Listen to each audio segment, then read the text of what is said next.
Klinisnya nanti bisa dijawab sama Pak Konselor ya, dari Behaviors. Biasanya juga ada tim kami Bu Citra, cuman kebetulan bersangkutan berhalangan hadir. Terus kalau darinya pribadi ditanya, ya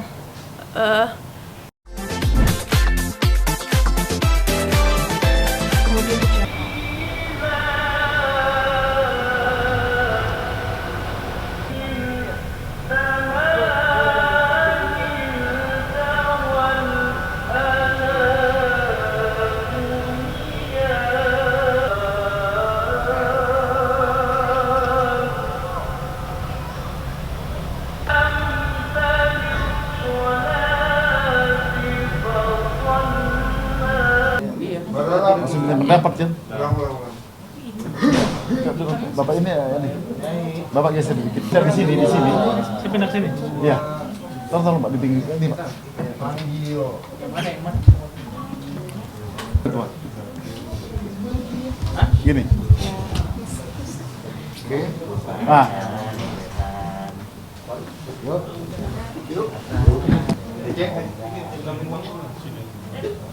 Ayo Bang.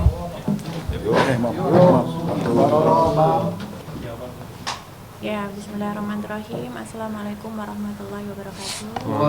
Selamat siang yang terhormat teman-teman media semuanya. Terima kasih atas silaturahminya pada siang hari ini. Tadi alhamdulillah telah dilaksanakan sidang pertama dengan agenda mediasi. Nah, tadi ya dari Nyai dan tim pribadi sebenarnya benar-benar mau ada itikat baik untuk tadi dari pihak mediator akan menyampaikan melakukan perjanjian ya untuk bisa memberikan kesempatan kedua untuk Mas Andri, karena kesempatan pertama ini sebenarnya sudah ada perjanjian antara Nyai, Mas Andri, Ustadz Mohai dan 2 saksi, tapi ternyata dilanggar. Itu perjanjiannya di atas materai, jadi letternya keabsahannya sah gitu. Cuman telah dilanggar, terus makanya tadi mediator menyarankan bahwa akan dibuat lagi perjanjian yang kedua supaya dimaafin si ya, itu katanya. supaya bisa memaafkan Mas Andri. Nah, tadi sebenarnya terbesit sekilas di hatinya iya deh, aku coba sebenarnya. Cuman kan nggak mungkin serta-merta Nyai berpikir itu langsung quick gitu, karena kan ini menyangkut kehidupan masa depannya ke depan bersama Bu Bibi Sultan. Nah, belum Nyai bisa berpikir dengan tenang, yang bersangkutan melakukan suatu insiden yang amat sangat di luar logika gitu, sehingga tadi Nyai sempat berteriak ya, mungkin teman-teman media ada yang dengar gitu, ada teriakan dari Nyai dari dalam. Ya sudah, malah jadi ngebuyairin semuanya yang sebenarnya Nyai masih bisa memberikan spare waktu untuk diadakannya perjanjian kedua gitu. Nah, kebetulan juga tadi selain mediator juga ada yang di ruangan itu ketika terjadi insiden ada Pak Andika selaku salah satu tim kuasa hukum Nyai yang mendampingi pada saat mediasi. Boleh disampaikan? Oh, baik. Pada saat mediasi tadi disarankan oleh si pihak mediator ini agar Nyai memaafkan semua kesalahan Andre dan dicoba membuat perjanjian baru agar Andre tidak mengulangi perbuatannya lagi. Nah, pada saat itu ketika Nyai tak sengaja melihat ke si Andre ini, tahu-tahu Andre apa tadi Nyai? Pas dilihat Nyai itu memunyungkan mulutnya, meledek Nyai. Langsung aja reaksi Nyai langsung kaget, langsung teriaknya ini tersinggung sangat karena bagaimana di acara yang sangat suci itu memediasi supaya terjadi perdamaian, bisa-bisanya si suaminya ini melakukan perbuatan yang tak semestinya gitu loh. Harusnya kan kalau memang ditanya tadi apakah bagaimana Nyai menjawab bahwa ya seperti tadi bahwa oke lah untuk membuat perjanjian, mungkin begitu ya Nyai? Iya, sebelumnya menyatakan iya dan tidak, kan ya kan pasti akan ada otomatis berpikir dong, tidak serta-merta mengiyakan atau mentidakkan.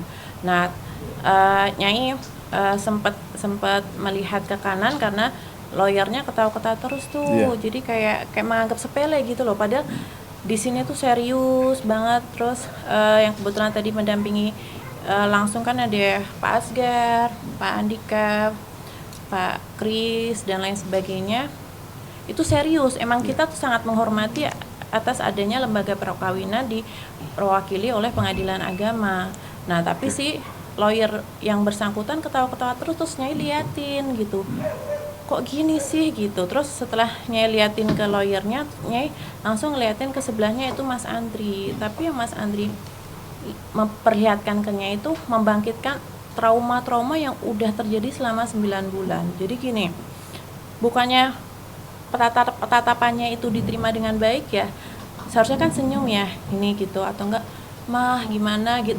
Itu kan momen ini kan sangat berharga sebenarnya, dan juga ini sangat hargain karena udah lama nggak ketemu, dipersatukan di suatu ruangan mediasi, seharusnya kan dipergunakan dengan sebaik mungkin. Kalau misalnya sewajarnya orang, senormalnya orang, cuman Mas Andri bisa-bisanya gini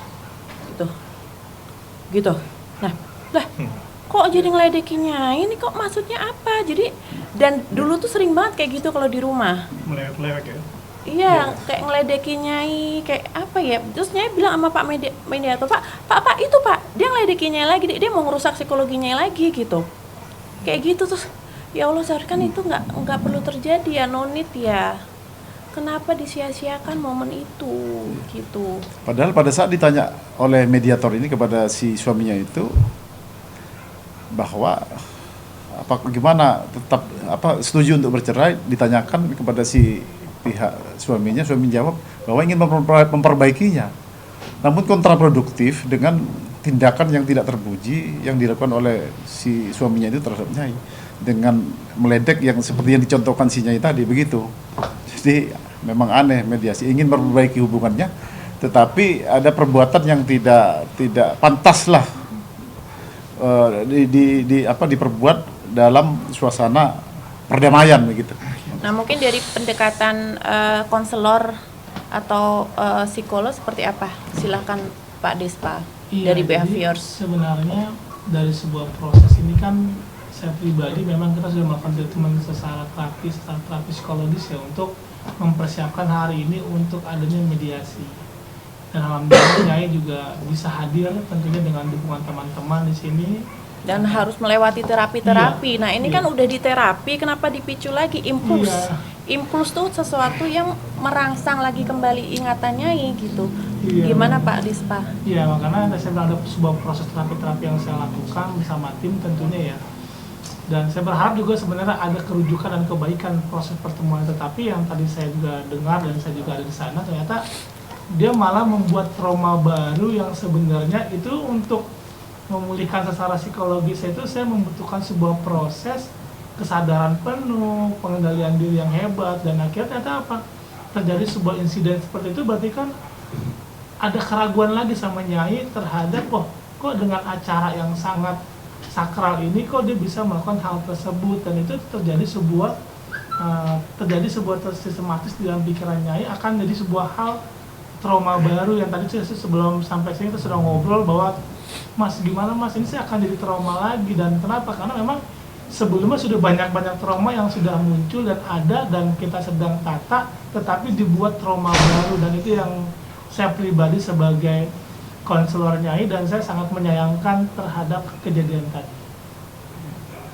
Jadi begini, sejujurnya kami tadi mau rujuk kembali dengan Andri karena kami sarankan walaupun Nyai berpikiran masih memikirkan itu, tapi kami tambah yakin atas mediasi tadi. Mediasi itu kan penyelesaian sengketa.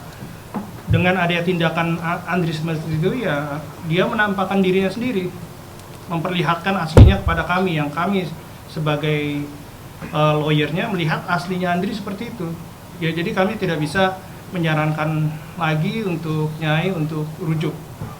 Kalaupun masih ada juga kami pun beratnya ya Nyai untuk menyarankan itu. Dari awal kami sudah mau rujuk, tapi ada insiden ini yang kami bilang kalau kami anggap kejiwaan juga kami bukan ahlinya. Tapi kami anggap itu yang sesuai dengan gugatan yang ada pada kita. Sesuai dengan gugatan. Dapat kami tambahkan juga, kami sudah memonitor interview dia bersama wartawan, rekan-rekan yang lain. Sepertinya tampaknya urusan perceraian ini bagi dia mudah. Dia cengenges, cengengak-cenguk sini sana sini gitu. Jadi seolah-olah tidak serius menghadapi perkara ini. Jadi menurut kami kedepannya agar yang bersangkutan agar lebih serius lah. Ini sakral sifatnya bagi kami. Demikian. Dengan kata lain, mediasi hari ini gagal. Mediasi hari ini gagal keduanya, dan itu memperlihatkan selisih yang tidak berkunjung padam, tidak selesai. Itu sudah. Mungkin itu tema polanya sama dengan waktu pas dia nari-nari telanjang itu kali ya, Bang ya? Iya, bisa jadi karena ada sifat dari Konselor. psikolog ya, dia ingin menampilkan apa dengan Iya, jadi sifat memang yang tadi saya bilang, saya memang ada sesuatu yang sensasi berpikir yang sebenarnya yang kita tidak ketahui apa yang sebenarnya ada indikasi perbuatan dia terhadapnya sendiri, dan itu yang sedang kita pikirkan, apa sih tujuan dia gitu di tempat yang begitu sakral kok bisa seperti itu. Nah itu yang memang kita nggak tahu, bahwa apakah ada sensasi berpikir di luar pemikiran kita dan Anda bisa berpikir sendiri. Tapi apakah ada itu di gugatan yang soal dia menari telanjang itu ada di gugatan nggak? salah satunya ada. Salah satu ada. Karena itu kan menyangkut dengan Bunda Nyai, salah satu itu penyebab keributan. Kembali kami tegaskan, itu menarinya bukan di situ saja, tapi di ruang tamu terbuka seperti ini. Di ruang keluarga. Di ruang Di ruang keluarga. keluarga. Jadi tidak hanya di kamar pribadi, tapi di ruang keluarga juga. Jadi lakukan seperti apa nih? Tahu nggak? Yang pasti membuat Nyai tertekan, membuat kehidupan rumah tangganya jadi tertekan. Nah itulah salah satu yang disampaikan ke saya. Nyai menyampaikan bahwa itu sangat tertekan secara psikologis, yang dimana dia melihat ya sebenarnya tidak mensakralkan sebuah gambarnya, tetapi kan ada sebuah kisah yang dimana seperti kita, nama kita aja, nama orang tua kita kalau dipanggil dengan kasar aja kita bisa kesel kan. Nah itu terjadi sama Nyai. Jadi ada pembajakan lah terhadap kondisi Nyai sebenarnya. Pembajakan psikologinya Iya. yang apa, buku Yasin Mama juga dilempar. Oh iya, dilempar Buku dengan Yasin kasar. Mama dilempar loh. Mana nih? Buku Yasin Mama. Jadi mana nih? Nyai apa? Enggak, jadi kan buku Yasin itu kan ada di tempat tidur. Terus abis itu dengan tiba-tiba dia langsung melempar gitu aja. Terus, Mas kenapa? Enggak, gue mau di sini. Loh, kenapa emang? Kalau misalnya mau dipindahkan, dibawa pelan-pelan taruh di meja. Enggak, lempar gitu. Itu kan ayat suci Al-Quran dan sampulnya foto mama. Termasuk yang begging untuk stop, untuk berantem itu stop. Jadi ada permintaan juga dari klien kami nih kepada Andri. Ayo Pak, berhenti Oh, iya. ya, berantem ya. Ini kasihan anak kita. Itu kira-kira. Tapi dia jawabnya apa? Nyai? Udah biarin aja mati sekalian. Tuh, Mas Andri pernah bilang gitu. Nah, jadi kalau misalnya dia selalu di media bilang, kenapa Nyai tega membuat Sultan menderita jauh dari dekapan ayahnya? Enggak, malah kebalik. Sultan jauh lebih bahagia secara psikologi, nggak lihat papahnya selalu bentak-bentak mamahnya mau perlakukan seperti apa ke diri Sultan aja kan kayak gitu. Terus berkali kan dia bilang, kan waktu pas berantem lah, Pak udah dulu ya berantem, saking segitunya loh, karena berantem tuh udah bumbu sehari-hari, udah makanan sehari-harinya nih. Udah Pak berantemnya, itu anaknya nangis, udah biarin aja mati sekalian, bilang gitu. Terus beberapa kali waktu pas bertikah juga, udah bodo amat, gue hilang anak satu nggak apa-apa, gue masih punya anak 6 kok. Ya kalau bagi dia hamilin perempuan terus kawin cerai udah biasa, ya jangan samain ke Nyai. Enggak, aku nggak bisa gitu. Jadi barusan pihak sana bilang sikap cengengesan ketawa-tawa itu cuma untuk mencairkan suasana. Emang gimana sih maksudnya di dalam? Nggak bisa Mas. Kita semuanya ini loh sangat hormat, respect loh sama lembaga pengadilan agama, meskipun hatinya ya hancur. Ya, jadi kalau bisa bilang cengengesan untuk mencairkan suasana, apa yang dicairkan? Berarti yang bersangkutan benar kan merusak psikologinya biar bisa cair. Enggak. Ambil hati. Kalau mencairkan seharusnya Diambil baik-baik, hatinya. ambil hatinya. Meraih Nyai. Ya, Ya, dan dalam suatu mediasi juga sebenarnya lawyer itu tidak boleh mengatakan opininya dia atau ikut campur, itu tidak boleh. Kami tidak boleh ikut campur. Jadi kami tidak boleh cengenges atau ketawa atau apa. Itu urusan Nyai dan suaminya yang bersangkutan. Tidak boleh itu ada urusan saya mengatakan sesuatu ke Nyai, saya tidak boleh. Apalagi saya ketawa.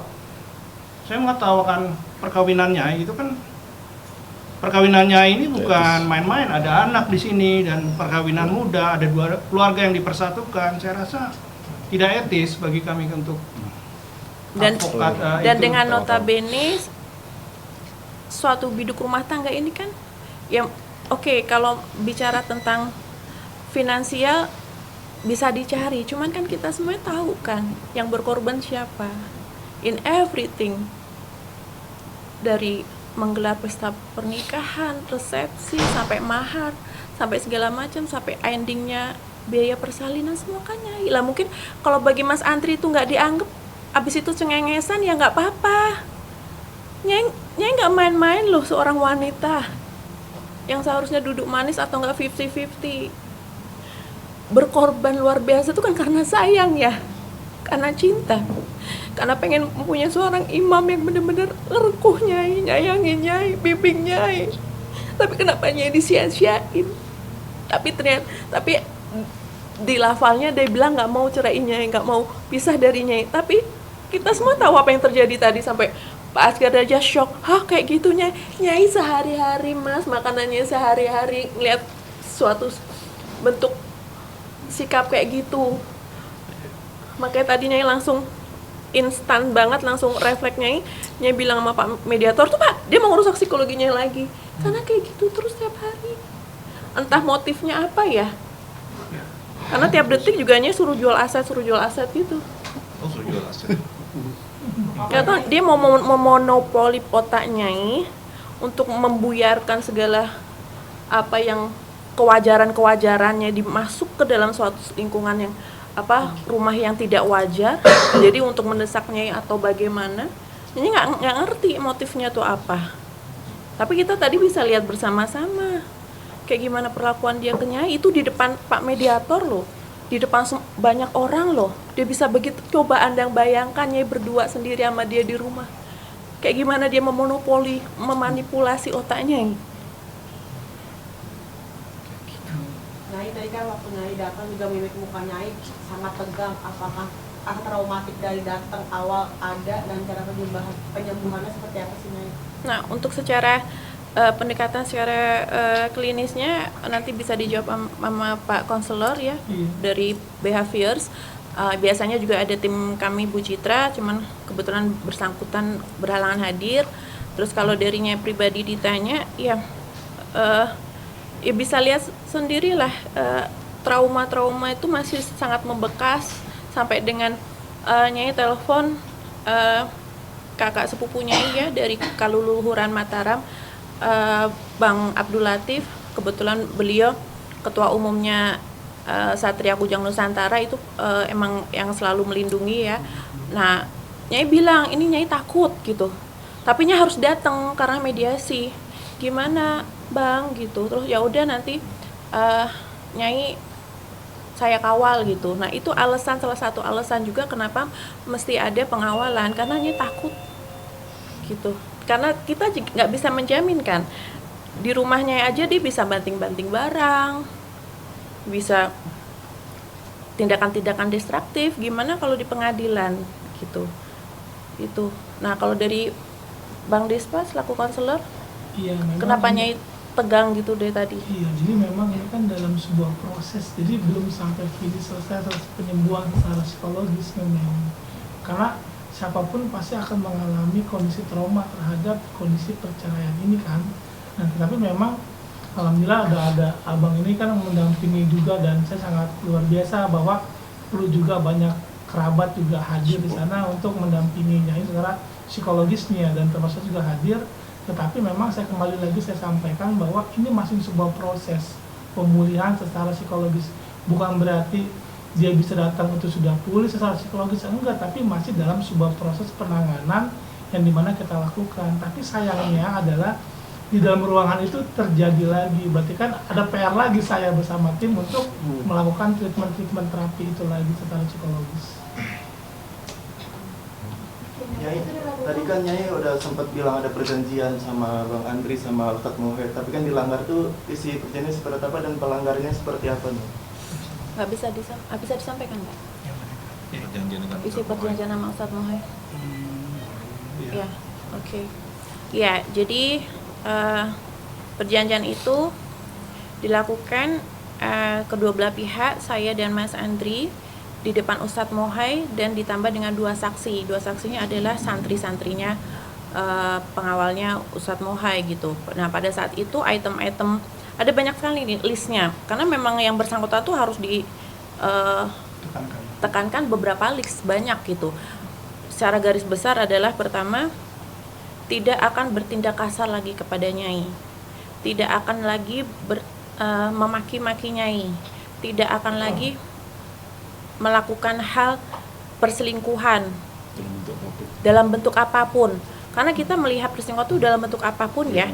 Jadi baik chatting, WA, SMS, telepon, bahkan apalagi ketemu dengan alasan apapun. Yang namanya perselingkuhan kan pasti banyak alasan ya, dengan alasan apapun. Nah, itu semuanya dilanggar. Terus ketika Nyai tanyakan kembali kepada Mas Andri pada saat itu, Mas, kok kamu gini sih samanya? Itu di atas materai, jadi letterlek keabsahannya udah sah.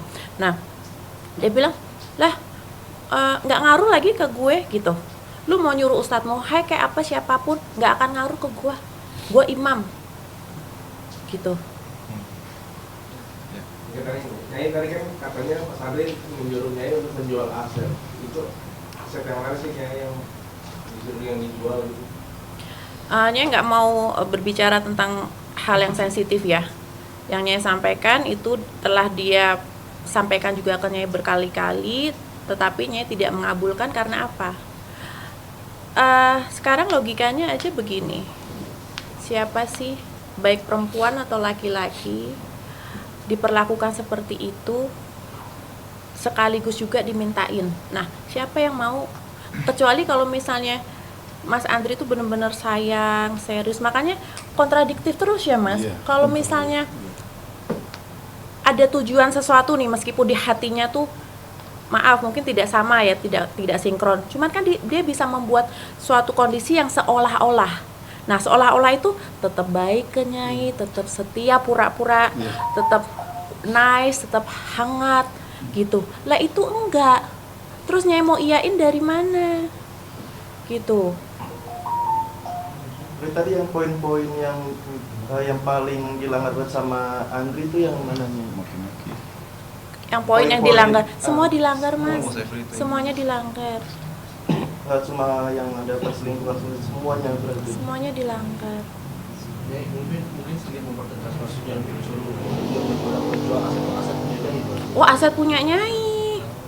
Aset punya Nyai tentunya. Warisan juga. Yang rumah di Kebagusan mungkin Nyai atau? Kalau aset itu kan segala sesuatu hal tentang kebendaan, baik itu properti, baik itu bisa kendaraan, baik itu tabungan kita gitu. Sampai berkali-kali suruh nyairin deposito segala macam. Enggak, Nyai nggak mau, karena ya itu nggak sinkron. Kalau dia nice, meskipun dia pura-pura, Nyai kan percaya, Nyai dengan sukarela. Lah ini Nyai dikatai, Nyai dihina, dicaci maki, disakitin, terus chatting sama perempuan berkali-kali ke gap.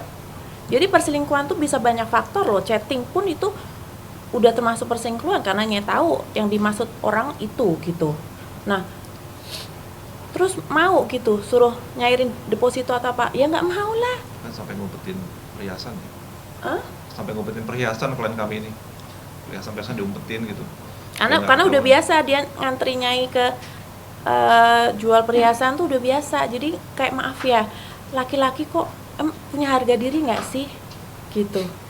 Malah bilang, lu kan masih punya benda, jual aja gitu. Terus tanggung jawabnya gitu. Nyai malah sering kadang ngumpet-ngumpetin apa yang Nyai punya karena ya dia seperti itu, kecuali baik, hangat, sopan, setia. Nyai nggak butuh apa-apa.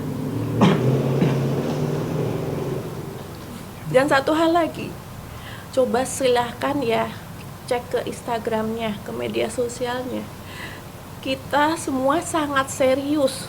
Ini semua orang-orang sibuk loh ya. Ya, kita semuanya mbak-mbak, mas-mas juga orang sibuk loh. Ini momen tuh nggak sembarangan mbak. Tapi dia di Instagram bilang apa? Aku mah ini senang-senang di atas motor, bukan kesenang-senang di atas penderitaan orang, senang-senang di atas kelebayan. Kita dianggap lebay mbak. Ini hidup Nyai loh, sampai melahirkan, sampai punya anak loh, nggak main-main. Tapi dia selalu menganggap rendah, menganggap remeh. Tuh, terus dia ketawa-ketawa. Dan klien kami ini sama keluarganya, sama ibu bapaknya, ya kan, diperlakukan sebagai ratu di rumahnya. Tiba-tiba begitu menikah ada kejadian seperti ini, tentu sangat shock sekali, begitu. Jadi ya traumatik ya, Nyai ya. Sangat traumatik. Kita bisa ambil contoh yang paling dekat aja. Di situ ada tim YouTube Nyai ya, Mas Agung di belakang. Mas Agung tahu benar gimana perlakuan dia di dalam rumah ke Nyai. Dia aja kaget-kaget. Apa dikit gitu Nyai dibentak, apa dikit dibentak. Itu di depan Mas Agung, coba nanti bisa ditanyain. Padahal sejak kecil Mas, Nyai selalu ditimang-timang, dihormatin, dihargain, dimanja gitu. Terus Nyai sering bilang gini, ya Allah Mas, aku miris banget sih Mas gitu. Tadi di luar pas acara bareng ada orang ngajak foto, happy ketemunya pas segala macam. Di rumahnya diinjek-injek lagi, dikasarin lagi, dikata-katain lagi, kayak gitu terus hidupnya ini. Dengan notabene embel-embel imam, kayak gitu imam. Mana ada si imam yang kawin cerai 4 kali, semua yang gugat cerai istrinya, gitu. Logikanya seperti sedikit ya terkait hal yang itu, mungkin ada nggak sih kayak coba cross check nih ke istri, mantan istri sebelumnya terjadi hal yang sama kan? nggak perlu cross check, kita punya bukti otentik ya. Nggak apa-apa. Tapi nggak usah disebutkan putusan, tapi kira-kira luarnya aja. Ada suatu hasil bukti otentik yang diabsahkan oleh pemerintah, pengadilan dengan nomor sekian bahwa tergugat Andri Irwan telah melakukan 1 perselisihan pertikaian yang terus menerus dan juga ada beberapa saksian. Itu udah diabsahkan ya, disebabkan oleh ya banyak hal, perselingkuhan, terus keuangan dan lain sebagainya. Jadi mirip-mirip. Jadi nggak perlu di cross check karena Nyai punya hitam di atas putih buktinya. Jadi nanti kedepannya gimana sih Nyai, beratnya Nyai membesarkan Baby Sultan sendirian tanpa Mas Andri mungkin yang notabene numpang hidup sama Nyai. Nyai ambil kalimat dari Mbak ya. Alhamdulillah situasi sekarang ini jauh lebih ringan daripada situasi ketika Nyai bersama dia. Berat banget Mbak, anak nangis aja malah dibilang udah biarin, biar mati aja sekalian tuh. Terus ketika gendong Sultan, Mas Andri maki-maki mamahnya, maki-maki saya, kayak gimana tahu, sambil nendang-nendang motor listrik gitu, tindakan destruktif. Kasihan Sultan. Jadi dia selalu mengambil topeng tuh, kangen Sultan apa segala macam. Nah itu baru tindakan. Tanggung jawabnya Mbak, dia ngomong kowar-kowar di luar kangen, tapi ada basa-basinya, mah ini ada sedikit rezeki buat Sultan. Gak ada. Susu ya, susu apa minimal susu lah, kan kebutuhan Sultan banyak banget nih, susu, pampers, imunisasi, dokter anak, bajunya, apanya segala macem, dan kita pasti ya ingin memberikan yang terbaik buat anaknya. Malu dong Mas, keluar-keluar di media kangen anak, tapi nggak ada itikat sama sekali. Entahnya terima nggak terima, kan kita bisa respect ya sama laki-laki yang punya harga diri, punya tanggung jawab. Dan dia juga tahu kok noreknya ya apa segala macem. Berarti kedepannya untuk Sultan Nyai akan seperti apa Nyai hidup berdua? Nyai pasti akan jauh lebih tenang, lebih bahagia, dan Nyai nggak takut apapun. Nyai hanya takut sama Allah. Nyai nggak takut akan rezeki anak tuh udah ada, Mbak. Jadi Nyai yakin Nyai bisa membesarkan Sultan dengan sebaik mungkin, gitu, dan dengan psikologi yang jauh lebih tenang dan lebih damai. Apakah akan membatasi bertemu dengan Nanti kami atur ke depannya, karena ini kan ada buah hatinya. Nanti setelah proses cerai dulu, jika dikabulkan, kami akan rencanakan untuk Andri dan Nyai bagaimana Sultan ke depannya. Teknisnya nanti kami akan membuat jalan untuk ini ya.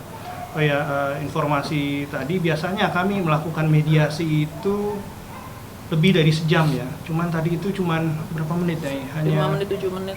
5 menit gitu. Karena situasi di dalam memanas, Nyai juga sempat teriak, jadi kami berhenti. Situasi tidak terkendali. Seperti yang di gugatan kami, ada pertikaian yang terus menerus, itu sudah terlihat langsung di kita, terlihat langsung di mediasi kita, di proses.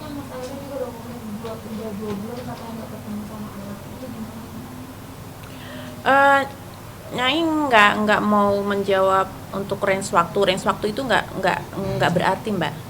Kita tahu sendiri, mau sebulan, seminggu, 2 minggu, faktanya hari ini apa? Apakah ada evaluasi? Apakah ada progres kebaikan yang dia tunjukkan kepada Nyai? Enggak kan? Jadi Nyai nggak mau menjawab tentang range waktu, tapi Nyai mau menjawab tentang result, hasil hari ini seperti apa, kita bisa lihat bersama-sama gitu. Enggak ngomong. Oh, di mediasi pun tidak, Andri pun tidak bicara satu pun mengenai Sultan. Jadi amat sangat disayangkan kesempatan, waktu, dan tempat yang telah diberikan kepada Mas Andri disia-siakan begitu saja dengan kekonyolan ya. Nyai bilang itu sangat konyol. Seharusnya bisa ngomongin tentang Baby Sultan kalau emang aware, kalau emang sayang. Seharusnya bisa nanyain kondisinya juga, yang katanya kangen. Nah, apa? Nyai diberikan suatu pandangan visual seperti itu, Nyai takut ledek gitu. Nyai, untuk perubahan sifat dari Bang Andri sendiri ini mulai kapan sih, Nyai? Yang mana sifat yang mana? Karena banyak banget. Masih dari awal pernikahan sampai sekarang gitu. Kurang lebih ya, yang namanya manis di awal lah, inilah mungkin ya salah satu korbannya tuh Nyai. Nah, kurang lebih sebulan setelah pernikahannya. Berarti udah dari awal, bisa dibilang dari awal sejak nikah itu? Pas pacaran juga ada indikasi yang kayak gitu, cuman ya nggak terlalu dahsyat setelah pernikahan. Pengawalan seperti ini bakal sampai kapan, Nyai? Coba silakan bicara Bang Latif, karena Nyai dibantu oleh Bang Latif dan tadi ada insiden. Ya, keberadaan saya di sini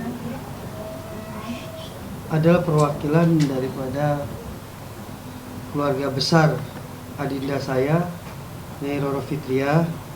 Karena keterlibatan saya di sini sesuai daripada yang tadi diungkapkan, adinda saya ini trauma.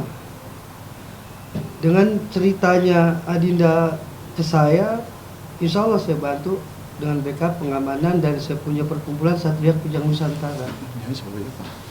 Kebetulan Nyai di sini juga memang beliau adalah sebagai duta Satria Kujang Nusantara. Makanya keselamatan beliau tanggung jawab kami semua. Jadi mungkin tadi ada laporan dari jajaran saya juga, ada sempat yang bertanya kenapa sih Nyai pakai dikawal. Jawabannya adalah pertama, keamanan beliau yang pernah trauma. Yang kedua, beliau juga support sebagai duta Kujang Nusantara. Yang ketiga, kita ada terah dari garis keleluhuran yang rekan-rekan wartawan tahu kalau Nyai Roro Fitra ini dari terah Mataram. Dan kita membantu beliau, membackup beliau dari terah Jawa Barat, dari terah kelurahan Jawa Barat. Jadi sampai kapanpun keamanan beliau, keselamatan beliau dimanapun, jika kami mengetahuinya, kami akan membantu dan mengamankan Nyai Roro Fitria. Seperti itu. Ya, terima kasih Pak. Berikutnya mungkin apa Pak? Kenapa? Sidang berikutnya. Tanggal 11 Oktober ya. 11 Oktober adalah pembacaan gugatan dan hasil mediasi ini nanti akan dilihat oleh majelis seperti apa dan tanggapan majelis seperti apa. Nah, ini bakal hadir nggak melihat yang barusan itu ketemu Tidak trauma? lagi. Minggu depan bakal hadir? Itu 2 minggu lagi ya Mas? 2 minggu lagi. Masih trauma ya, masih trauma. Punya nggak hadir? Belum tahu, tapi trauma yang tadi tuh sangat amat ngebekas gitu di depan publik loh. Kalau berdua aja masih mending lah, depan publik kok dia bisa-bisanya gitu sama Nyai.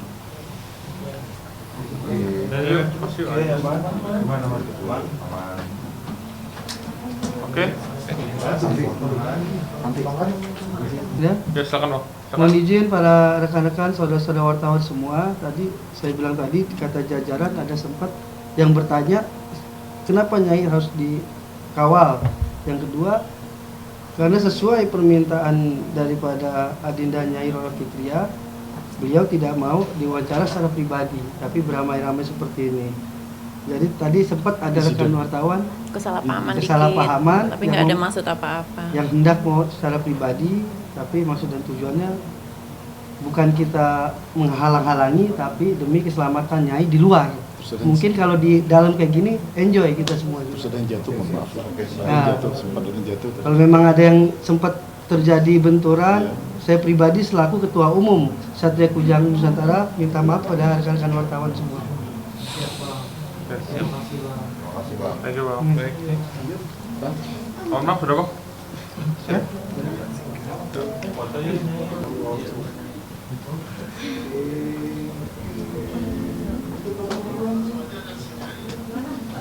Di 1, 2, 3. Ini Bang Mani. Tangan abang. Oke.